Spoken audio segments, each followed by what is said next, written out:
Hello प्यारे बच्चों, क्या हाल चाल। Good afternoon, good evening, good night, जो भी नाइट में देख रहे होंगे, गुड मॉर्निंग, जो भी आप किसी भी टाइम देख रहे हैं सबको वो क्या हाल चाल है आप सब बच्चों के। तो कल हमने conservation of linear momentum, Lami's theorem और मोशन ऑफ कनेक्टेड बॉडीज के बारे में काफी कुछ पढ़ लिया था। न्यूमेरिकल्स भी कर लिए थे, बेसिक न्यूमेरिकल्स मैंने आपको करा दिए थे। उसी लेवल के न्यूमेरिकल्स एग्जाम में पूछे जाते हैं तो आप कर सकते हैं। आज मैं टॉपिक शुरू करने वाला हूं, हेडिंग डालिए फ्रिक्शन। फ्रिक्शन क्या भला है? फ्रिक्शन होता क्या है? फ्रिक्शन क्यों है? फ्रिक्शन जरूरी है? फ्रिक्शन जरूरी है तो इतना चिढ़ते क्यों है लोग फ्रिक्शन के नाम से, जहां खुरदुरापन होता है? तो सबके जवाब आपको फ्रिक्शन पढ़ के मिल जाएंगे। सबसे पहली बात, फ्रिक्शन है क्या? बाय डेफिनेशन में अगर जाऊं तो बाय डेफिनेशन है when a body tends to move over another body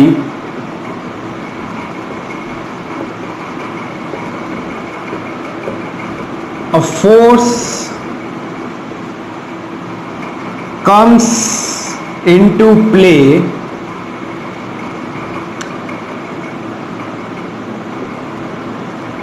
that opposes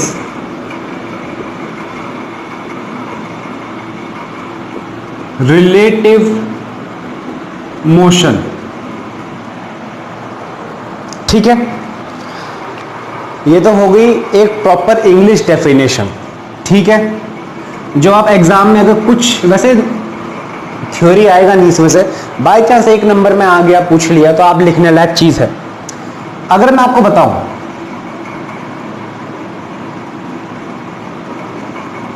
ये एक सरफेस है, सड़क है, सरफेस है, कुछ भी है, A to Z चीज है,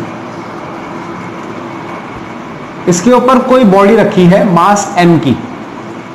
ठीक है, मैंने इस पे इधर फोर्स लगाया F और ये जो सरफेस है ये रफ है।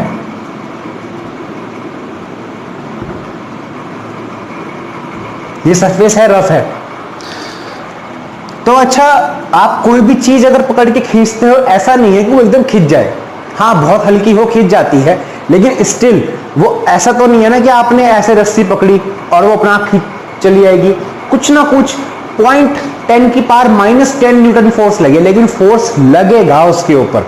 तो किसी फोर्स से आपने उसको इधर खींचा तो क्या होता है कि इसके पार्टिकल्स जो होते हैं ना, जैसे सपोज कर लो इतने इतने छोटे होल्स हैं, थोड़ा बड़ा बनाता हूं, ये इतने इतने इतने इतने छोटे छोटे होल्स होते हैं, इनके अंदर एम्बेडेड हो जाता है मास, मतलब इनके ऊपर अटकता है चलते हुए। ऐसे सड़क पे गड्ढे होते हैं, कार चलती है तो टायर उसके अंदर अटकता है ना, ऐसे।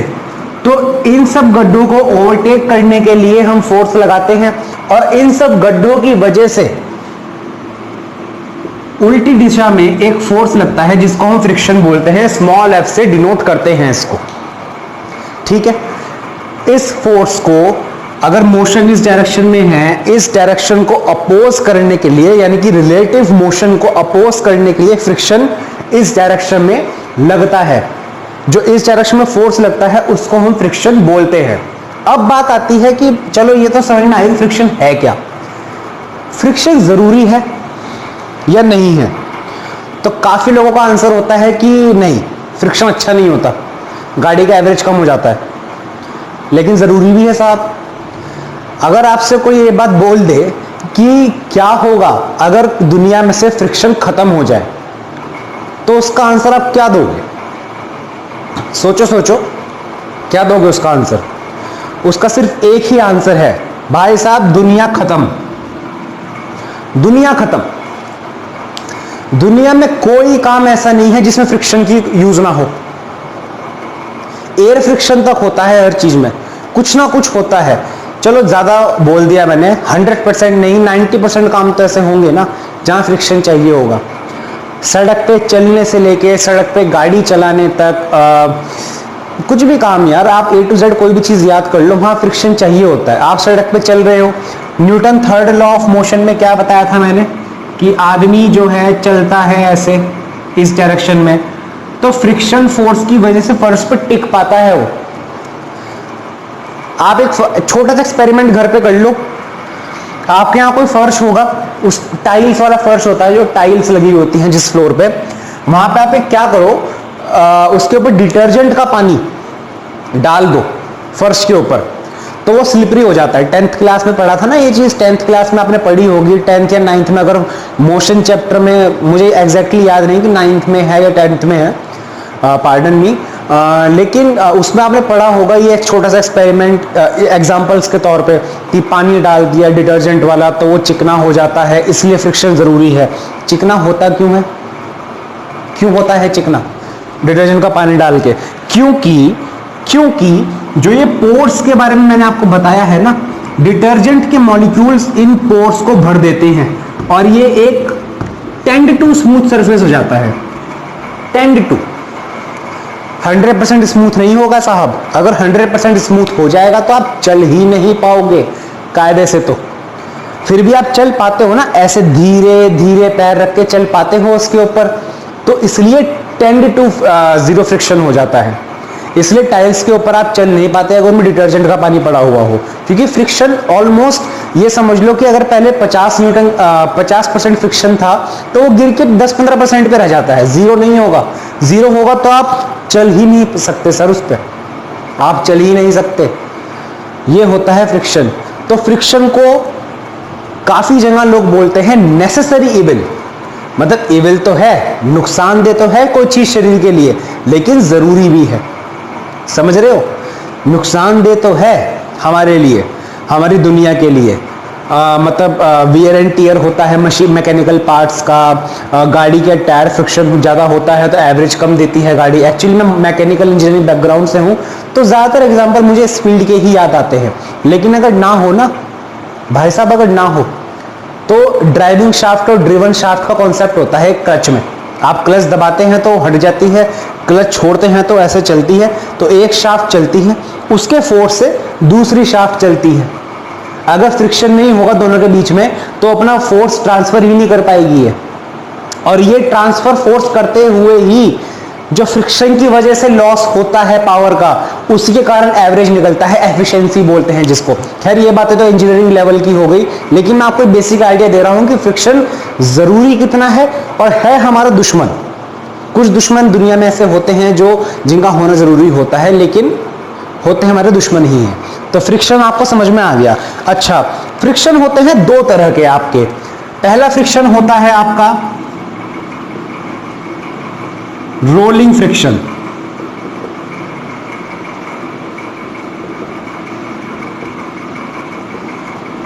अब रोलिंग फ्रिक्शन क्या होता है?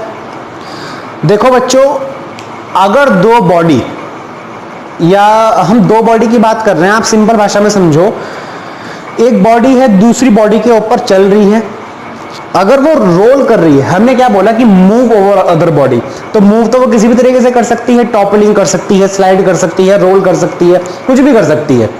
अगर एक बॉडी दूसरी बॉडी के ऊपर रोल कर रही है तो वहां पे रोलिंग फ्रिक्शन एक्ट करता है। कैसे करता है? देखो, गाड़ी चलाते हो,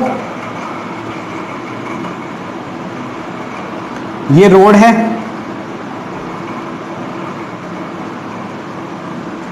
तो फ्रिक्शन यहां पे रोलिंग फ्रिक्शन लगेगा इस डायरेक्शन में, और इस फ्रिक्शन की वजह से ही ये टायर इस पे स्टिक्ड रहेगा रोड के ऊपर। जब आप जाते हो, अगर आपने देखा होगा, आजकल बच्चों को काफी नॉलेज होती है इस चीज की, अगर आपको कहीं पहाड़ पे, टेरेस पे या लद्दाख स्पीति इस साइड जो गाड़ियां जाती हैं, उनके टायर्स आप अलग से स्पेशल डलवाते हो, off roading tyres. Off roading tyres में आपने देखा होगा काफी चौड़े होते हैं, और ऐसे ऐसे ऐसे ऐसे ऐसे करके बहुत सारे उसके अंदर कट्स होते हैं और काफी चौड़े होते हैं।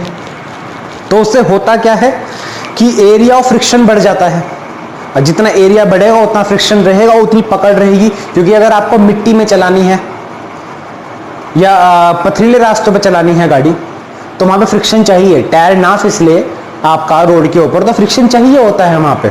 सिमिलरली सारे ऑटोमोबाइल्स में टायर्स आते हैं, किसी भी ऑटोमोबाइल में आप ये नहीं देखोगे कि टायर की जगह टायर कुछ इस तरह का है, चल ही नहीं पाएगा, रोल कर जाएगा उसके ऊपर, क्योंकि रोलिंग फ्रिक्शन की वैल्यू बहुत मिनिमल होती है।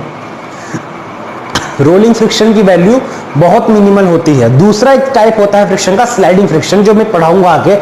स्लाइडिंग फ्रिक्शन की वैल्यू ज्यादा होती है क्योंकि पोर्स के ऊपर ये गड़ जाता है, और रोलिंग में क्या है, वो चलता रहता है तो इतना टाइम नहीं होता कि वो उसके अंदर बैठ जाए, हाँ लेकिन चिपका हुआ रहता है जमीन से ऊपर।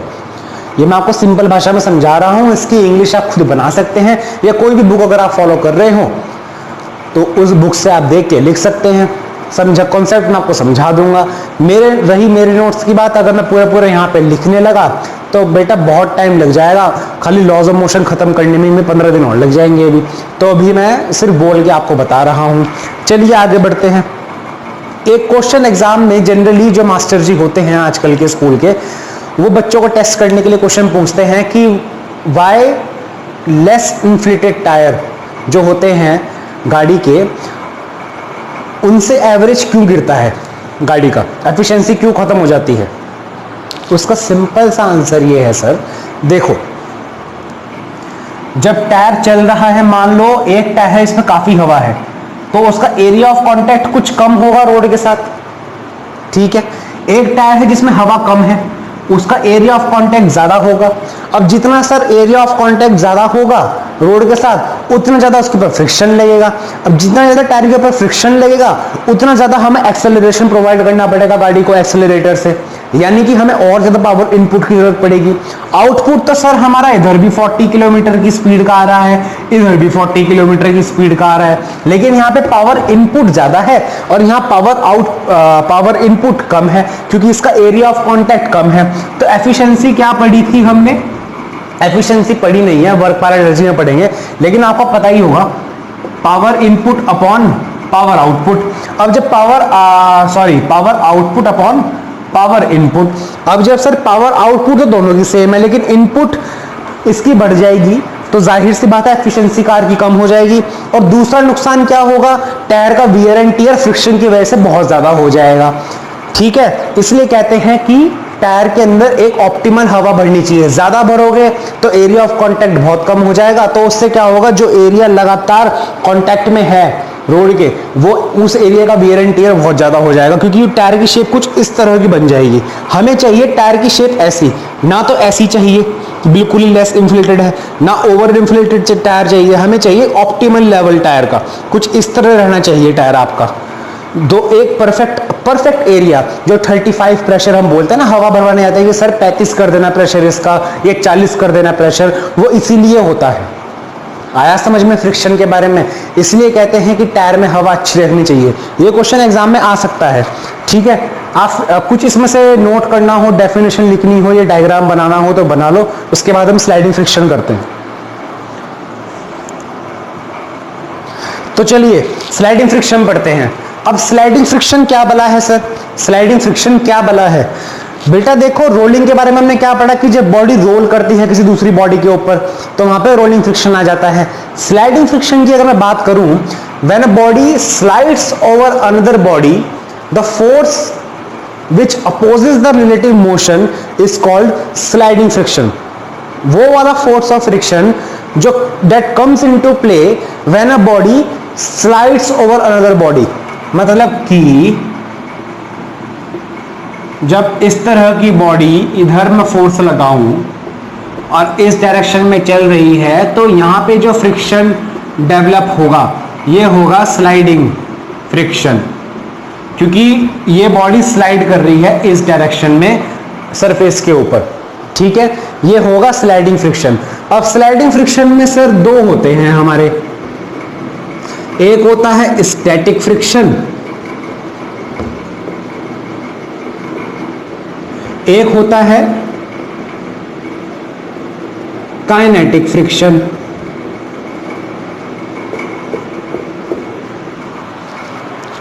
सर क्या क्या पढ़ा रहे हो बेटा, पढ़ लो, काम की चीज है और आसान भी बहुत है। स्टैटिक फ्रिक्शन, स्टैटिक फ्रिक्शन वो होता है जब टेंडेंसी हो रिलेटिव मोशन की,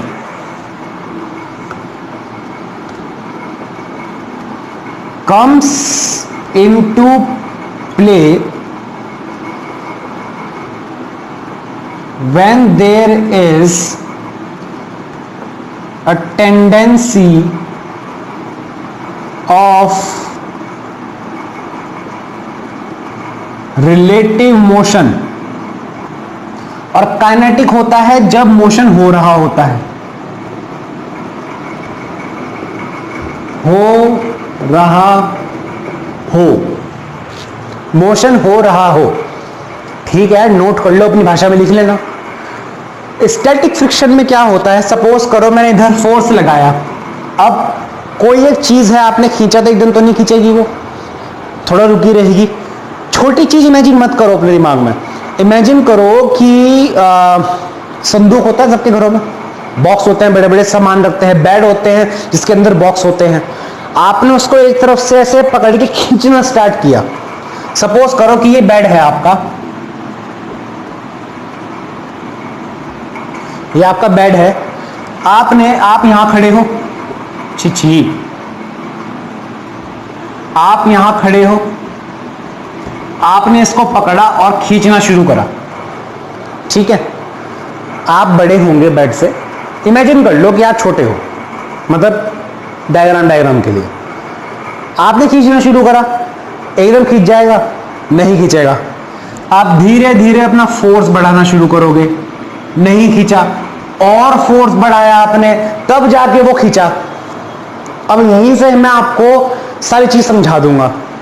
जब आपने उसको खींचना शुरू करा तो वो रुका रहा अपनी जगह पे, लेकिन रिलेटिव मोशन हो सकता है, टेंडेंसी है कि रिलेटिव मोशन होगा, जल्दी ही होगा। उस टाइम पे जो बेड आपके अगेंस्ट फ्रिक्शन लगा रहा होगा वो स्टैटिक फ्रिक्शन होता है। ठीक है, जब आपने बेड को खींचना स्टार्ट करा, आप जान लगाए जा रहे हो, लेकिन बेड खींच नहीं रहा, क्योंकि वो स्टैटिक फ्रिक्शन लगा रहा है दूसरी तरफ है, दूसरी डायरेक्शन में। ठीक है, अब ये इस टाइम पता लगा रहा है स्टैटिक फ्रिक्शन। ठीक है, लेकिन एक टाइम ऐसा आएगा जब बेड जो है बस एक आखिरी पड़ाव रह जाएगा आपके खींचने का, वो जो फोर्स होगा वो लिमिटिंग फ्रिक्शन होगा। मतलब कि आपने फोर्स बढ़ाया और आपने ये फोर्स तो वो है जिस पे बेड ने मूव करना शुरू कर दिया, इससे हल्का सा छोटा फोर्स जहां बेड जस्ट अब मूव ही होने वाला है, वो जो इंस्टेंट होता है ना जब बेड मूव करने वाला होता है, उस टाइम जो पीछे लग रहा होता है फोर्स, वो मैक्सिमम स्टैटिक फ्रिक्शन होता है। क्योंकि अब आप कहोगे सर कोई ये भी बात थोड़ी है कि फोर्स चेंज होता रहेगा, यही बात है स्टैटिक फ्रिक्शन में समझने की। स्टैटिक फ्रिक्शन जो होता है वेरिएबल होता है, या फिर इसको हम क्या बोलते हैं, एफ स्टैटिक जो होता है ना, स्टैटिक फ्रिक्शन, इसको या तो हम बोलते हैं वेरिएबल काइंड ऑफ फोर्स ही है ये, या हम इसको बोलते हैं सेल्फ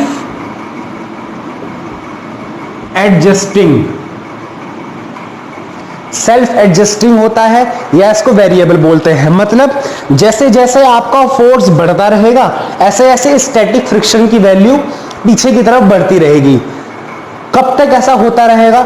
जब तक जो मैक्सिमम वैल्यू है जहां पे स्टैटिक फ्रिक्शन बढ़ सकता है। सपोज करो पहले जब आप इसको नॉर्मल खींच रहे थे तो फ्रिक्शन की वैल्यू 10, आप 10 न्यूटन से खींच रहे थे तो ये भी 10 न्यूटन की तरफ पीछे की तरफ लगने लगा, बेड नहीं हिला। आपने बढ़ा के 20 न्यूटन फोर्स कर दिया तो ये भी 20 न्यूटन लगने लगा, नहीं खींचा बेड आपका। आपने बढ़ा के 30 न्यूटन कर दिया तो 30 न्यूटन पे ये आखिरी लिमिट थी। सपोज करो 30 न्यूटन इसकी आखिरी लिमिट थी, 30 न्यूटन लास्ट लिमिट थी इसकी। तो ये जो मैक्सिमम स्टैटिक फ्रिक्शन है, maximum value of static friction that comes into play to oppose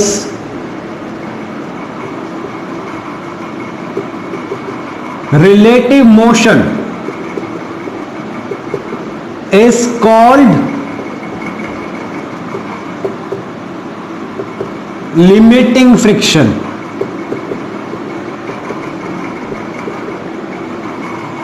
ये लिमिटिंग फ्रिक्शन बोलते हैं इसको। एफ लिमिटिंग, ये लिमिटिंग फ्रिक्शन होता है। जो मैक्सिमम स्टैटिक फ्रिक्शन होगा ना, जब आपने खींचा तो आपने 30 न्यूटन का फोर्स लगाया, ये 30 न्यूटन इसकी लास्ट लिमिट थी। इसके बाद आपने बढ़ा के 40 न्यूटन का फोर्स लगा दिया तो बेड ने मूव करना स्टार्ट कर दिया। ठीक है, जो तो 30 न्यूटन थी वो लास्ट वैल्यू थी स्टैटिक फ्रिक्शन की, अब हमसे ना हो पाएगा। फ्रिक्शन ने बोला अब हमसे ना हो पाएगा, स्टैटिक फ्रिक्शन ने। अब हमने बहुत एडजस्ट कर लिया जिंदगी में, खूब कॉम्प्रोमाइज कर लिया, अब मैं एडजस्ट नहीं कर पाऊंगा साहब। जब उसने ऐसा बोल दिया 30 न्यूटन पे आके, तो उसके बाद जैसे ही आपने फोर्स बढ़ाया, इसके बाद आप 31 न्यूटन का फोर्स भी लगाओगे ना, तो बेड धीरे धीरे मूव करना स्टार्ट कर देगा आगे की तरफ। वही रोल आता है काइनेटिक फ्रिक्शन का। काइनेटिक क्या होता है, 9वीं 10वीं में पढ़ा होगा ना आपने, काइनेटिक एनर्जी मूविंग करती हुई बॉडी, काइनेटिक बोलते हैं उसको। सिमिलरली काइनेटिक फ्रिक्शन, अब मोशन होना स्टार्ट हो गया तो जो फ्रिक्शन लगना स्टार्ट हो जाएगा वो काइनेटिक फ्रिक्शन होता है। ठीक है, जब तक पलंग रुका हुआ है, या अब पलंग की जगह बॉडी बोल दूं मैं, जब तक बॉडी रुकी हुई है लेकिन टेंडेंसी है कि मोशन होगा, रिलेटिव मोशन होगा, वहां पे स्टैटिक फ्रिक्शन लगेगा। और जब स्टैटिक फ्रिक्शन अपने आप को, क्योंकि सेल्फ एडजस्टिंग है और वेरिएबल फोर्स है, जब आपको एडजस्ट करते करते करते करते उसकी मैक्सिमम वैल्यू आ जाएगी, उसके बाद मोशन होना स्टार्ट हो जाएगा। क्योंकि आप तो फोर्स बढ़ाए जा रहे हो, बढ़ाए जा रहे हो। आप मानने वालों में से कहा हो, आपने ठान ली है कि मैं तो पलंग हिला के रहूंगा आज। जब वैल्यू उसकी मैक्सिमम वैल्यू यानी कि लिमिटिंग फ्रिक्शन को भी क्रॉस कर जाएगी आपके फोर्स की वैल्यू, तो बेड मूव होना स्टार्ट हो जाएगा। और जब, अब ऐसा तो नहीं है कि आपने उसकी लिमिटिंग वैल्यू पार कर दी मान लो, और आपने पलंग खींचना शुरू करा तो पलंग दौड़ के एकदम आगे निकल गया, ऐसा होता है कभी? नहीं होता ना, घसीटता हुआ जाता है, जोर तब भी लगाना पड़ता है आपको, क्योंकि वहां भी फ्रिक्शन होता है। उस फ्रिक्शन को हम बोलते हैं काइनेटिक फ्रिक्शन। काइनेटिक फ्रिक्शन, ठीक है, समझ में आया? अच्छा बच्चों एक बात बताओ, अगर हम इसका ग्राफ प्लॉट करें, अगर हम इसका ग्राफ प्लॉट करें तो कैसा बनेगा? यह हटा दूं,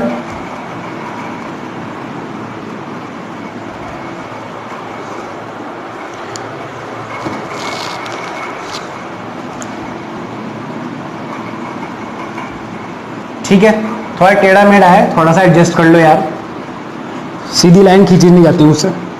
इधर है हमारा स्लाइडिंग फ्रिक्शन, इधर है हमारा फोर्स अप्लाइड। देख लेना ध्यान से, जेई मेंस का सवाल आ जाता है कई बार इधर से। हालांकि मैं जेई मेंस के लिए पढ़ा नहीं रहा हूं, लेकिन स्कूल लेवल पे सवाल आ जाता है। फोर्स अप्लाइड बढ़ता रहा, उसके प्रोपोर्शनली स्लाइडिंग फ्रिक्शन बढ़ता रहा, बढ़ता रहा, बढ़ता रहा, बढ़ता रहा। मैक्सिमम, एक टाइम ऐसा आएगा कि इसकी मैक्सिमम वैल्यू आ गई, ठीक है, एक टाइम ऐसा आया इसकी मैक्सिमम वैल्यू आ गई, अब इसके बाद नहीं कर सकता वो कुछ काम, तो एकदम ड्रास्टिकली आपका फ्रिक्शन गिरेगा, लेकिन गिरने के बाद कांस्टेंट हो जाएगा। अब बनी सीधी लाइन। तो ये तो हो गया आपका static friction, self adjusting friction है, बढ़ता रहा, बढ़ता रहा, बढ़ता रहा, मैक्सिमम वैल्यू हो गई, मैक्स वैल्यू ऑफ स्टैटिक, ठीक है। तो ये तो पॉइंट हो गया आपका लिमिटिंग फ्रिक्शन का। उसके बाद जो ये रेंज है पूरी, अब ब्लॉक ने मूव करना शुरू कर दिया और एक कांस्टेंट वैल्यू ऑफ फ्रिक्शन पीछे की तरफ लग रही है, लेकिन फोर्स अप्लाई हो रहा है तो ब्लॉक आगे मूव कर रहा है, तो ये वैल्यू हो जाएगी काइनेटिक फ्रिक्शन की।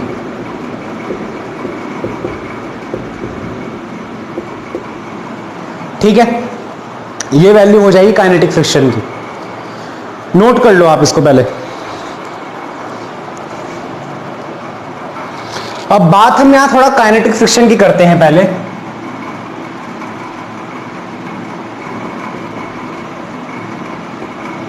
Kinetic friction.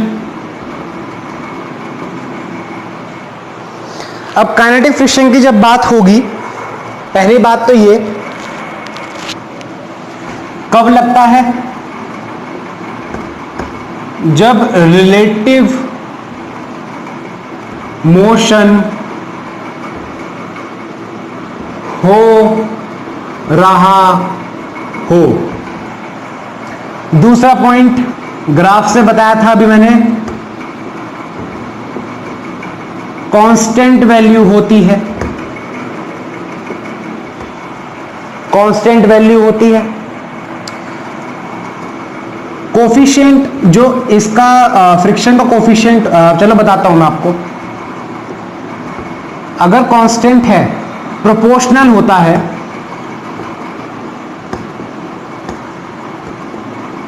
Directly proportional to normal reaction. Normal reaction क्या होता है, ये ब्लॉक है m का, नीचे mg लगता है, तो ऊपर ब्लॉक पे नॉर्मल लगता है ना, जिसको हम r से भी डिनोट करते हैं या n से भी, जो रिएक्शन फोर्स होता है उसके प्रोपोर्शनल होता है साहब ये। तो यानी कि हम लिख सकते हैं F kinetic is proportional to n। तो एक टर्म आता है F is equals to mu k into n, mu k into n। साहब म्यू के क्या है, mu k is coefficient of, ये कोफिशिएंट है, कोफिशिएंट ऑफ काइनेटिक फ्रिक्शन। इसकी वैल्यू डिपेंड करती है अलग अलग सरफेसेस पे वगैरह पे, लेकिन एक क्वेश्चन में पूरा कांस्टेंट ही रहता है, ठीक है, म्यू के एन। अब एन क्या होता है, म्यू एम जी, तो एफ काइनेटिक हो जाता है आपका mu k into M G. Similarly अगर मैं बात करूं लिमिटिंग फ्रिक्शन की,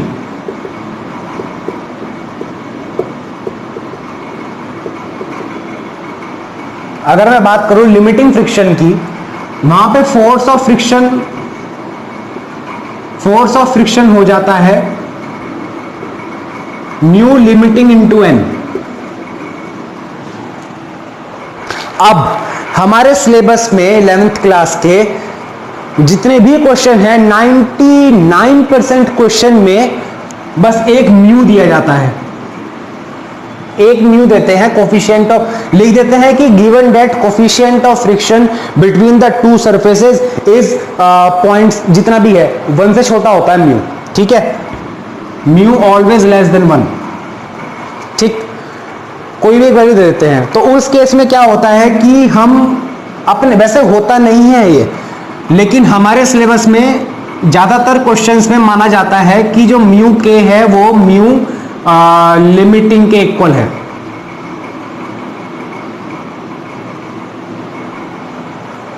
होता नहीं है ऐसा, हमारे सिलेबस में काफी क्वेश्चंस में ऐसा माना जाता है, और हम भी क्वेश्चन के अकॉर्डिंग इसको इसी तरह से मान के चल लेंगे, ठीक है। फिलहाल आप इसको नोट कर लो, फिर एक छोटा सा एग्जांपल करते हैं। चलिए एक सवाल करते हैं, बढ़िया सा, बढ़िया तो नहीं, बहुत बेसिक सा क्वेश्चन है। एक बॉडी है, ये रफ सरफेस है, गिवन है कोफिशिएंट ऑफ फ्रिक्शन 0.2 है इसका, मैंने इस पे इधर से फोर्स लगाया 10 न्यूटन का। तो क्वेश्चन में उसने पूछा है find value and direction of friction. दूसरा पार्ट में उसने पूछा है फाइंड एक्सेलरेशन ऑफ ब्लॉक। आसान है, कर सकते हैं, ट्राई करिए, दिख रहा है ना इसमें, ट्राई करिए, कर लिया।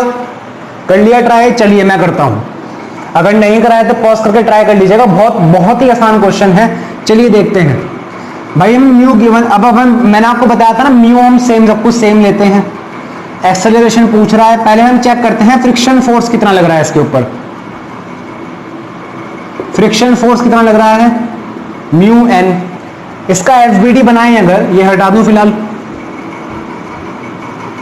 तो नीचे mg लग रहा होगा, यानी कि 40 न्यूटन नीचे, 40 का फोर्स नीचे लगेगा, तो यानी कि ऊपर का नॉर्मल रिएक्शन भी 40 न्यूटन हो गया।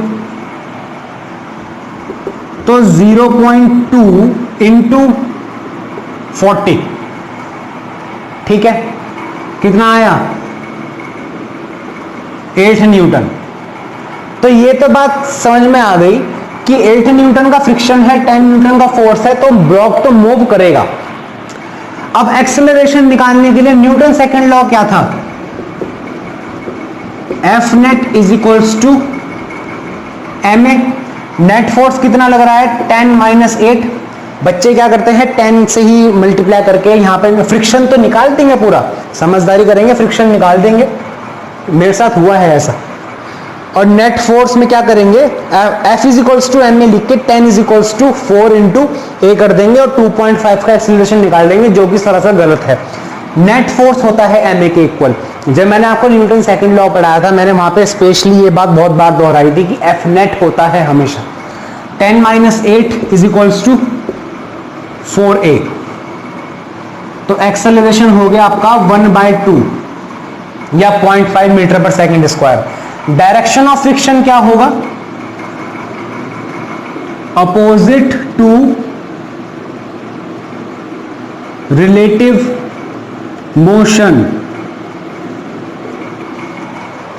रिलेटिव मोशन इस डायरेक्शन में हो रहा है तो फ्रिक्शन लगेगा इस डायरेक्शन में। ठीक है, आसान था, बहुत आसान था, नोट कर लो। अच्छा बच्चों, आज का एक लास्ट कॉन्सेप्ट मैं आपको बता दूं। कॉन्सेप्ट तो नहीं है लेकिन एक इंपॉर्टेंट पॉइंट है, बच्चों के मन में डाउट रहता है जो, इसको हटा दो। छोटा सा पॉइंट है, ज्यादा टाइम नहीं रहेगा, फिर हम वीडियो एंड करेंगे आज की। अगर मैंने अप्लाइड फोर्स मान लो 4 न्यूटन किया होता है यहां पे, अब मैंने आपसे पूछा find the value of friction, direction of friction, find acceleration of the block, तो लिमिटिंग फ्रिक्शन का वैल्यू आ जाएगी, क्योंकि यहां पे फ्रिक्शन की वैल्यू लिमिटिंग फ्रिक्शन ही मिलेगी। एफ लिमिटिंग आ गई हमारी म्यू एन, जो कि हमारी आ गई 8 न्यूटन, यानी कि मैक्सिमम वैल्यू जो है, ये मैक्सिमम वैल्यू है फ्रिक्शन की, यानी कि पलंग वाला हिसाब, आप लगा रहे हो 4 न्यूटन लेकिन मैक्सिमम वैल्यू तो 8 न्यूटन है, यानी कि बॉडी तो रेस्ट पे रहेगी।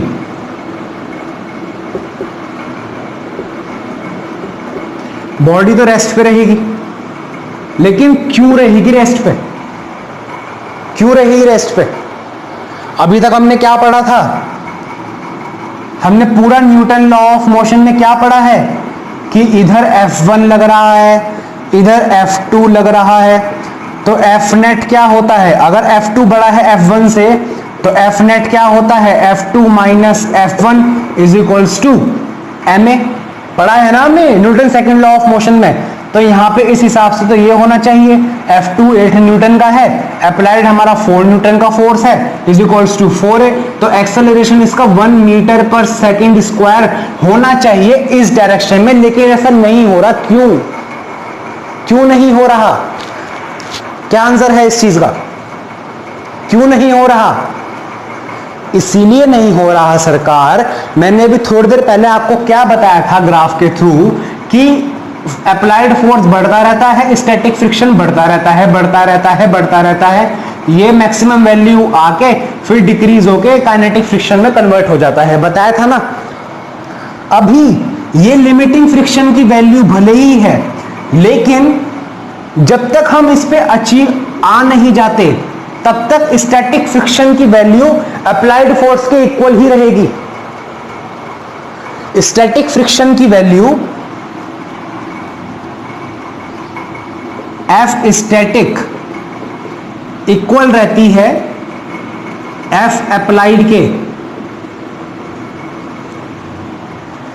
जब तक ये लिमिटिंग अचेंज नहीं कर लेता।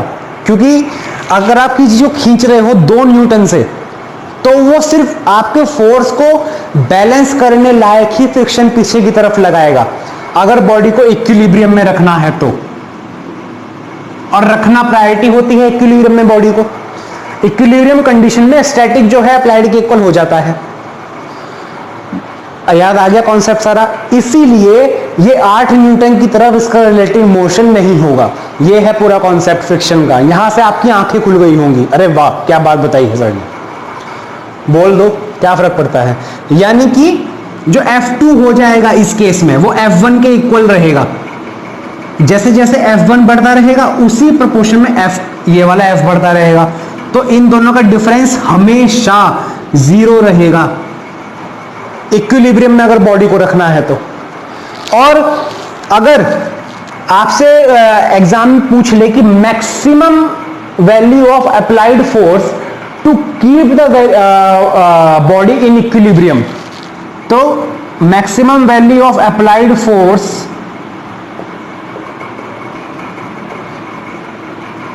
इज इक्वल्स टू फ्रिक्शन हो जाएगा limiting for equilibrium of body.